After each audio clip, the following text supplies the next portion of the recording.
evening. The time is finally here where we are going to share your truth. This show is based on Katie's Arrow by Kentse Badirwang. It's an award-winning book. And I'm your host, Charmaine Mukonyane, and you are watching Truth Night with Kentse Badirwang. As we all know, that South Africa has been concerned about the disturbance of gender-based violence, especially during the COVID-19. Tonight, we'll be talking to you about your truth regarding gender-based violence and your understanding, your experience, and how we as a community can get together and fight this enemy. I know there's a lot of things that we promised you tonight. Like for starters, we promised that Mary Martins will be joining us today, but unfortunately, due to the COVID-19 and the new regulation, we weren't able to meet up with her. As well as all our guests tonight, they will not be with me because of the same reason. So to better understand these events, we have Charissa. She is a student. We have Wenawedwa, who is a DJ and performer. She will be telling us more about her music and what she does. And of course, the main lady, Queen Kentse Badirwang. We are going to start off with Charissa. Charissa, please tell us more about yourself and, where you study and things like that. My name is Cherise. I am 25 years old and I'm a student at the University of Johannesburg. It looks like I got your name wrong there. Cherise. Well, thank you for introducing yourself to us. So what do you think the biggest problem is, or the biggest problem we have when it comes to modern society regarding gender-based violence? What is your point of view there? Biggest problems I feel that we have in our modern day society in terms of gender-based violence is that men are released on bail saying that they're just first-time offenders. So because he's a first-time offender, we can release him on bail. How are you releasing a person that poses a threat on another human being's life? That is one of my biggest problem in terms of how the justice system works when it comes to gender-based violence. Wow, that's actually quite interesting. So, according to you, do you think the government has enough resources for gender-based violence? And what do you think the government should do to protect our society when it comes to gender-based violence? There aren't enough resources, There aren't enough resources for gender-based violence. The government, I feel, that is not doing enough. You go and report a case against your partner and the police will try and find an amicable solution between you two so that you guys don't fight again. No, my life is in danger. Why don't you understand that my life is in danger and I want to get away from this person? This person poses a threat on my life, There are a lot of things that the government can do, put harsher laws in terms of gender-based violence because it's not enough as yet. One of the biggest causes of gender-based violence, I feel, is societal standards. Now, you are taught from a very young age as a girl that the man is above the woman. The man is the head of the house. Everything you do needs to go through the man, right? And I feel that our men take that into account, right? And they feel that they have the power over females and they can do anything that they want. So anything in terms of abusing you, abusing us females, gender-based violence is a very big problem. And we don't teach our girls any different. You can't stand up for yourself. You can't say that my husband, my boyfriend, my partner is abusing me because now that is going to be a problem in society. What are they going to say about me? What is going to happen to him, We need to... Thank you so much for that, Cherise. As I've promised you that we have Wenawedwa. She is a DJ and a performer. She will be giving us more about herself and the new album that's coming up. Please join us after this.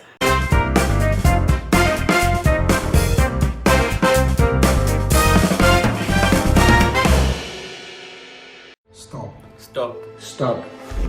There is no justification for abuse. Vodacom takes a stand against gender-based violence. If you or someone you know needs help, contact the command center. Be the light.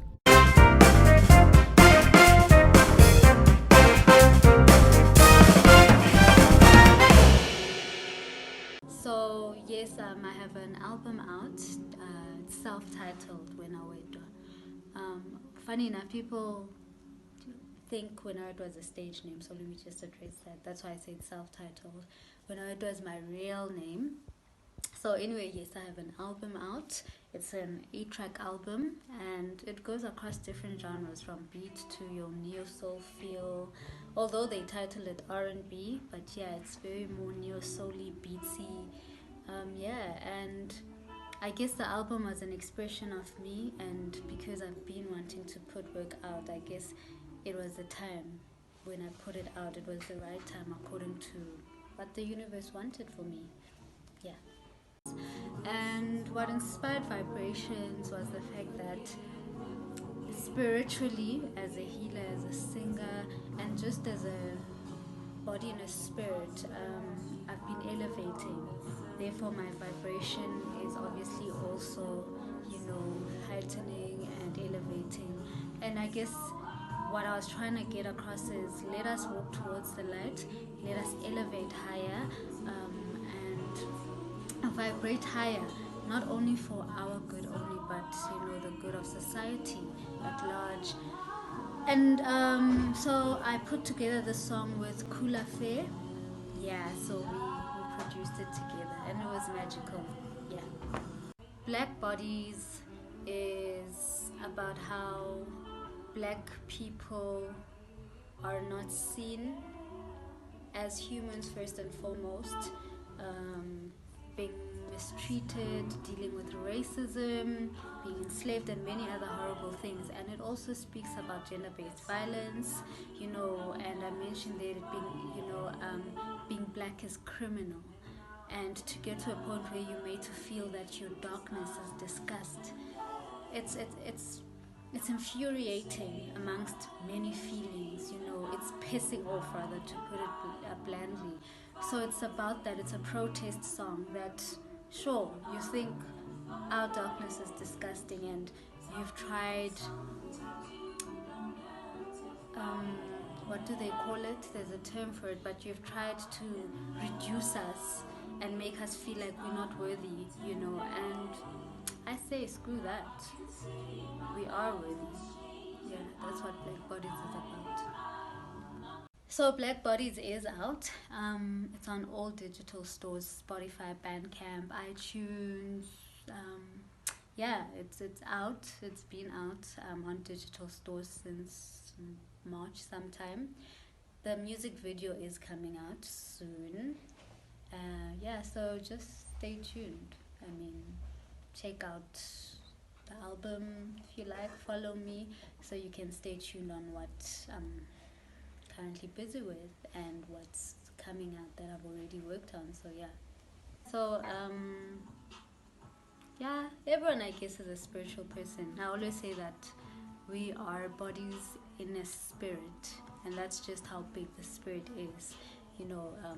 So in fact, the spirit accommodates our physical body, not the body accommodates our spirit. But yes, there's a lot of myths, like with everything you do in life. One of the myths is that ancestors are demons. When you're a healer, it's demonic. It does not make sense to me, though, because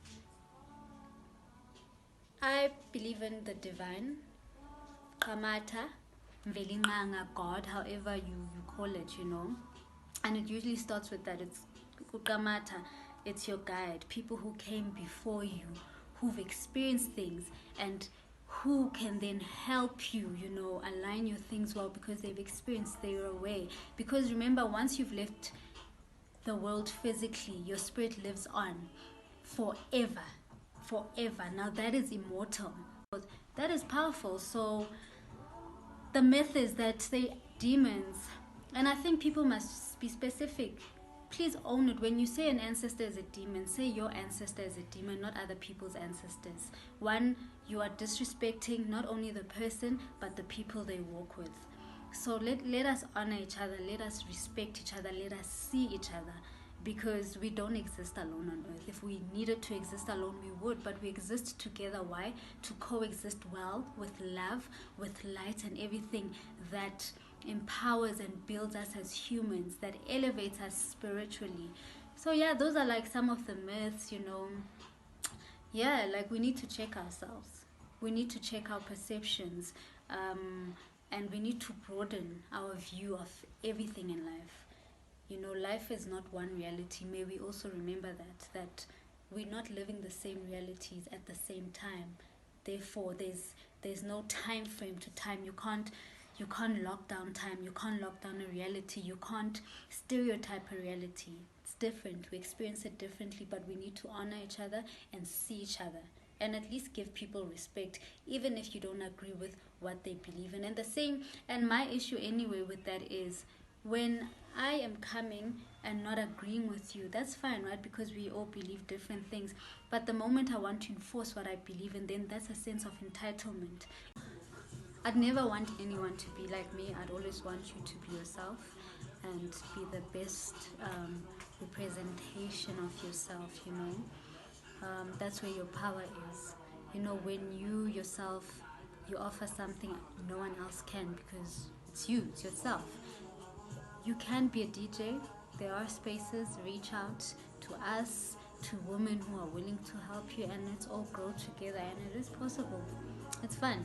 Just always listen to your spirit and be led by it. Do things that your spirit wants. Honor your spirit. Listen to it. Be guided by it. Be guided by God. Be guided by your guides, and the right people will be in your life to help you. But yeah, we're reachable, man. You can follow me on my page, Wenawedwa, Instagram, Wenawedwa, Twitter, although I'm hardly active, Wenawedwa. So it's Wenawedwa everywhere. Should you need advice or wherever I can help, I myself am learning still, but we exist for each other. So let's do it, ladies. We can, and be anything you wanna be, anything.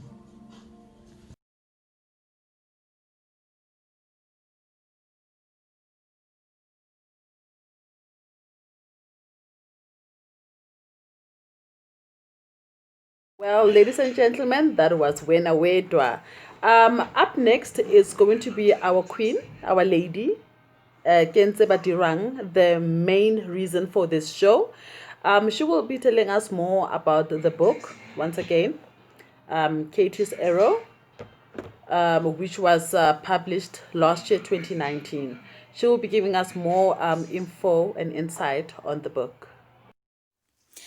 Well, I've always known that I was going to write at some point in my life, because when you grow up as a little girl and all you ever do is write, and keep a diary and record all your emotions and the activities of your life. So I knew that I was blessed with an amazing gift of writing, but at the back of my mind, it was not rather me wanting to be an author and have this amazing title, but it was me, using that gift as a strategy or as a healing element that would really help me get through everything that has happened to me. So yeah, go kwala go nthusitse, but it took a very, very, very long time for me to be able to put, the chronicles of my life into one piece, because you'd find that something has happened to me, and I would take like 2 months to write a chapter, and whereas in another incident it would just take me, a couple of days to write like 3 chapters. So it all depends on the space that I was in, but I've always known that I wanted to write, and it doesn't even take me long. But the reason why Katie's Arrow took me that long was because it was a very, very painful exercise that I thought would really help me deal with all those things that happened to me. And, actually me coming out to say, I've suffered gender-based violence, I've suffered childhood depression, I've suffered mental disorders, and this is me acknowledging and accepting that I have been broken by those things, but I'm taking back my power. Yeah, in terms of a writing schedule, I don't have that because, I don't plan that I'm going to sit and write. What I usually do is wake up around 3 a.m. Sometimes I can write for 2 or 3 weeks. Sometimes I can write for months.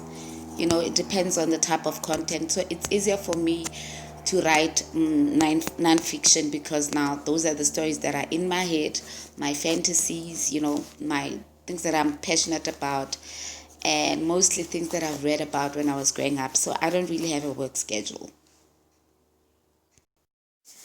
I actually wrote my book in my late 30s, because, when you're growing up and you're telling your parents that you want to write and they actually think, this girl wahlanya. How can you, because those days it was not, easy for people to accept that black people could write books.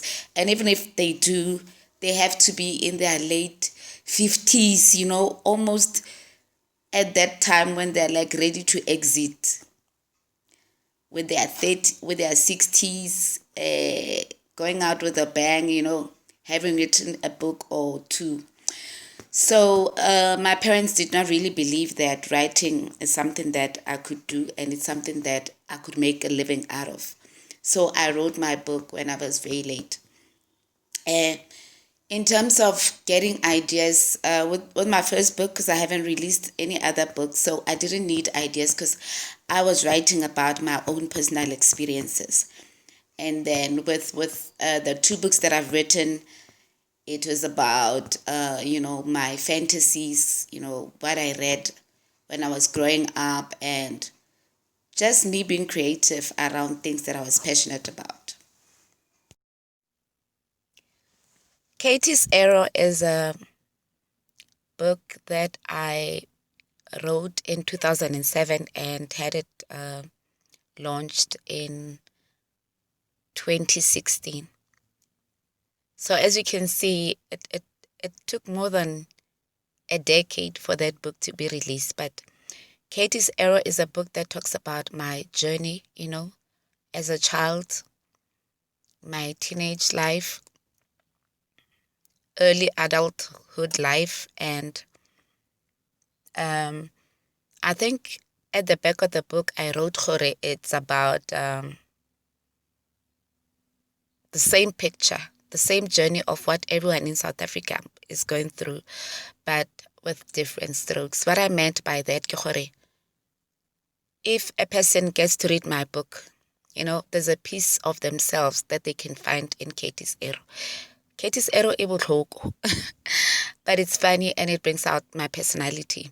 So during the show and Truth Night with Kentse Badirwang, we are going to get all the juices about Kentse Badirwang, about what I do, what inspires me to do certain things, why I've decided to quit my job in the corporate world and decided to follow my passion, because if it's not about us following our passion, but we are born for certain things and they lead us to live a life of purpose.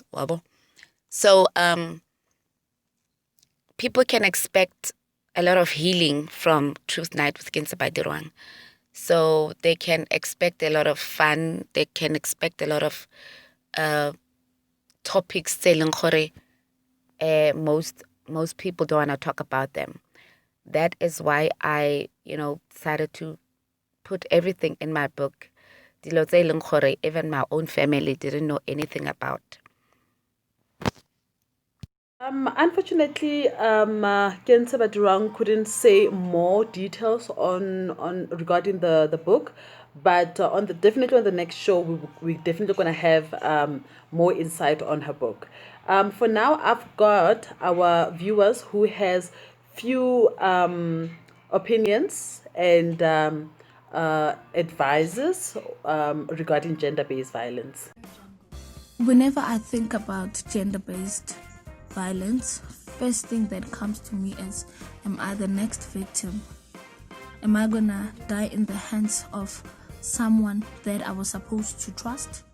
Am I gonna die in the hands of someone who was supposed to protect me? Someone that I thought was my partner? So I just feel that we women are not safe because there's men out there who just enjoy killing us or raping us. All I can say that, what have we done to you men that you need to kill us in this brutal manner or treat us in such ways?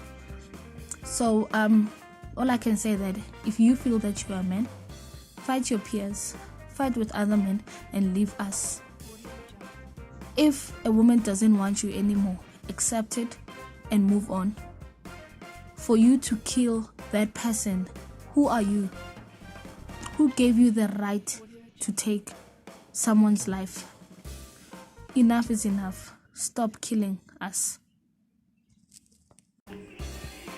Domestic violence is a very, very dangerous enemy that we are fighting daily. Some of us are affected, some of us are infected. It takes away a lot of happiness in a lot of people's hearts and homes, and people become very vulnerable and get into sort of situations because of domestic violence. It is not right to take over somebody else's well-being, like for you to feel that you should take away somebody else's happiness because you hit them, you abuse them verbally, you abuse them mentally. However, domestic violence is not the solution.